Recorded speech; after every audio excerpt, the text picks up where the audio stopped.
G'day guys and gal. If anyone was said to be the Warhammer 40,000, it would be the Emperor. But just like 40,000 Warhammers, it's unclear if he was a force for good or a force for evil. If you give 40,000 Warhammers to a bunch of baby killers, then evil. If you give them to a bunch of pedo hunters, then good. Okay, not the best metaphor, but you know what I mean. The Emperor's done a lot of questionable things. He is widely considered to be a pretty terrible father, has directly caused the death of countless sextillions of humans, and has driven many alien races, some peaceful and innocent, into extinction. But it's not so black and white as that. Do the ends justify the means? Is it better to live in a grimdark society than to be destroyed? Was it only through the acts of evil that goodness can be maintained? It makes for an interesting discussion for sure. Before we get started, it's really not hard to get in shape. It just takes a bit of thought about what you should be putting in your mouth. So I've taken out the guesswork for you by partnering up with Lumen. Everyone is different. A diet that works for he may not work for she, but instead of spending months playing trial and error while your progress stagnates, just use a Lumen by simply blowing and sucking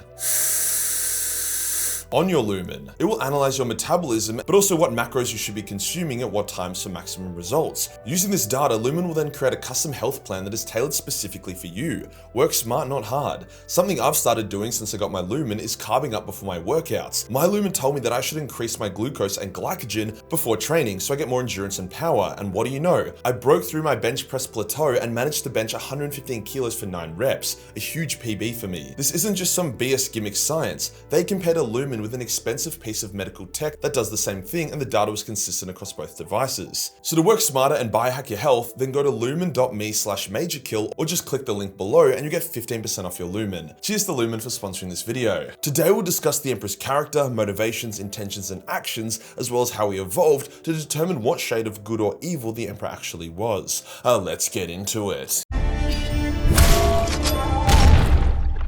The Emperor may not have held Uncle Ben's hand as he lay dying, but he knew that with great power came great responsibility. The Emperor was born as the greatest of the Perpetuals, immortals with immense power. A peaceful, chill life was never on the cards for him, especially since he could see the future, and the future looked grim as hell. The galaxy was full of nasty shit, like the Orcs, Dark Eldar, the Crave, the Enslavers, and even the literal forces of hell. The Emperor knew that the only way for mankind to survive such a galaxy was to become strong and wage bloody wars for conquest. However, here is where the first ethical issue pops up. When mankind first struck out at the stars, we were very powerful. The Emperor was biding his time in the shadows, allowing mankind to spread throughout the stars with our amazing technology as well as our AIs. Now, he did know we would eat shit and have an AI uprising, but he allowed it to happen as far as we're aware. This war would break mankind apart, massively depowering us and leaving us vulnerable from when the galaxy-wide warp storms would appear due to the Eldar murder-fucking Slanesh into existence. This would be known as the Age of Strife. As far as we can tell, the Emperor was actually pretty chill with all of this, like it was a part of his plan.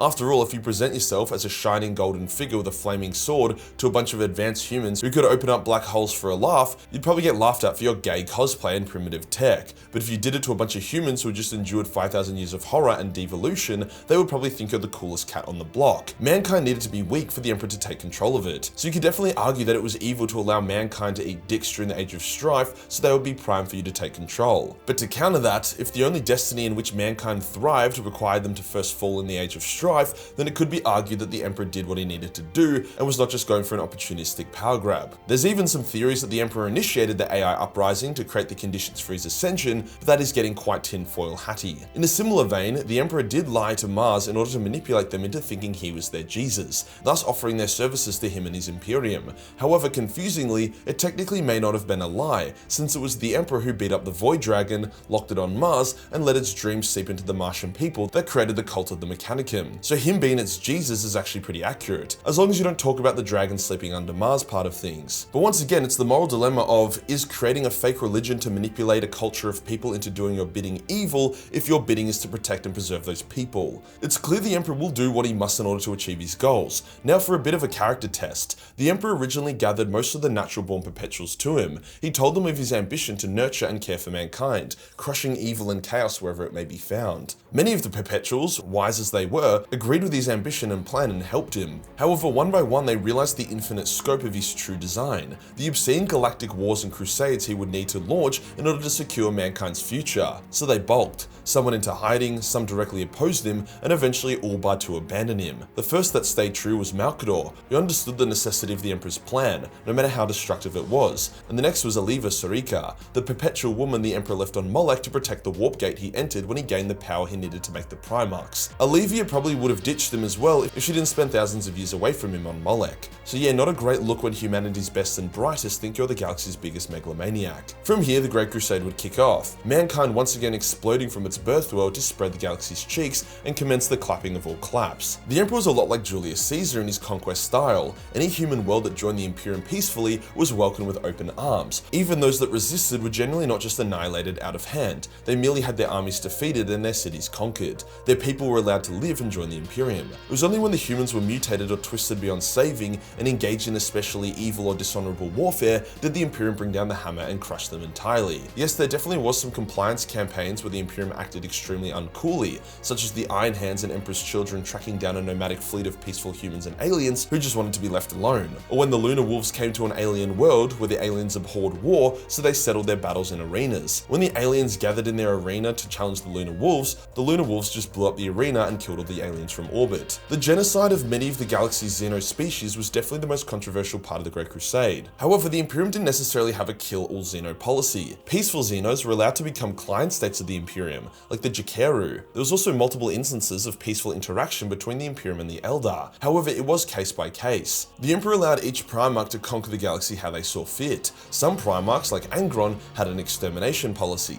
Others, like Guilliman, were known to achieve a huge amount of diplomatic compliances. The Primarchs also had varying degrees of xenotolerance. Ferrus was infamous for his zero tolerance, whereas Horus actively tried to befriend the Interrex, a Xeno and human empire. So as long as the Primarchs were conquering, the Emperor didn't give a fuck how they did it. As a father, the Emperor was definitely inconsistent. For some sons, like Horus, he spent years side by side with them, creating an incredible bond. For others like Angron, he fucked him over hard, forced him into servitude, and upon discovery that Angron was dying due to the butcher's nails, the Emperor just shrugged and said, "A broken Primarch is better than no Primarch." It's often believed that if the Emperor just paid a bit more love and attention to his sons, a lot of the Horus Heresy nonsense could have been avoided. For some sons though, he really went above and beyond. For example, Vulcan was actually one of the Emperor's favourites because out of all the Primarchs, Vulcan truly had compassion and kindness. He was very human, and whilst other Primarchs like Jagadai and Sanguinius were noble and kind, Vulcan took it to a whole nother level. He didn't feel disdain and disgust for mortals like most of his brothers did. As such, the Emperor actually would appear to Vulcan numerous times as a psychic projection of someone humble, like a remembrancer, and would help Vulcan to maintain his cool and compassion in difficult times, such as the war against the Eldar on Caldera, or keeping Vulcan sane when he was imprisoned by Conrad Kurz. He didn't need to do these things for Vulcan to maintain his purpose,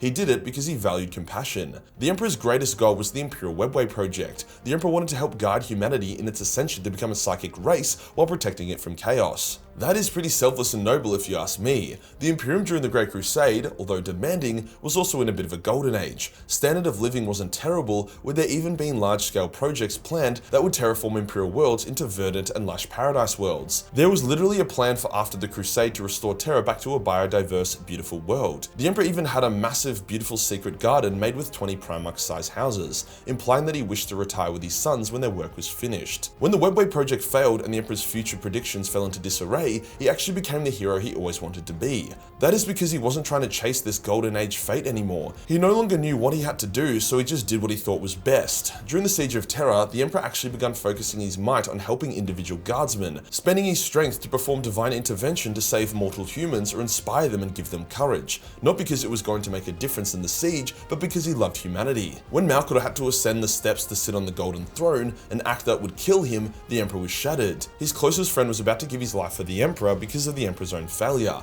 The Emperor then radiates sadness from then on to a point where other people can feel it around him. Whenever someone refers to Malkador as the Sigilite from then on, the Emperor corrects them and tells them it's Malkador the hero. The Emperor then fights Horus, knowing it will break him, and despite winning the fight, he then willingly sits upon the golden throne, knowing that every moment from now on will be complete agony, yet he does it anyway in order to keep mankind for as long as he can. At any moment, the Emperor can give up and let himself finally rest, but he chooses to endure endless torment for mankind. The Imperium in its current grim, dark and horrific state was not the ambition of the Emperor. He sought a golden age for all of humanity, everyone living in paradise. No more wars, no more suffering. It was the workings of chaos and the weakness of men that created the current shitty conditions. We can't really determine his moral compass since becoming Galactic Skeletor Battery Man, since he is now more akin to a celestial entity than a man these days. However, he still seems hell-bent on protecting mankind and crushing chaos, so there's that. Overall, I wouldn't say the Emperor was an evil nor a benevolent man, in a similar way to how the Worm Emperor in Dune acted as a tyrant in order to follow the Golden Path, that being the only future in which mankind would survive. The Emperor did what he needed to do in order to ensure mankind's survival. He was ruthless and he made mistakes, but he wasn't a malicious or evil man. As soon as his Golden Path was obscured and he had to act purely off instinct with his own mind,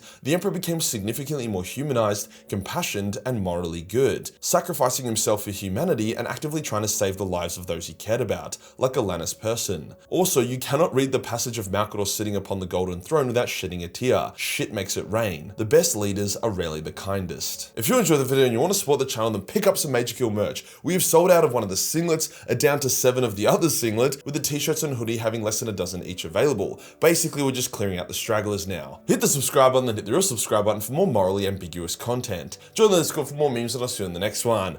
Peace.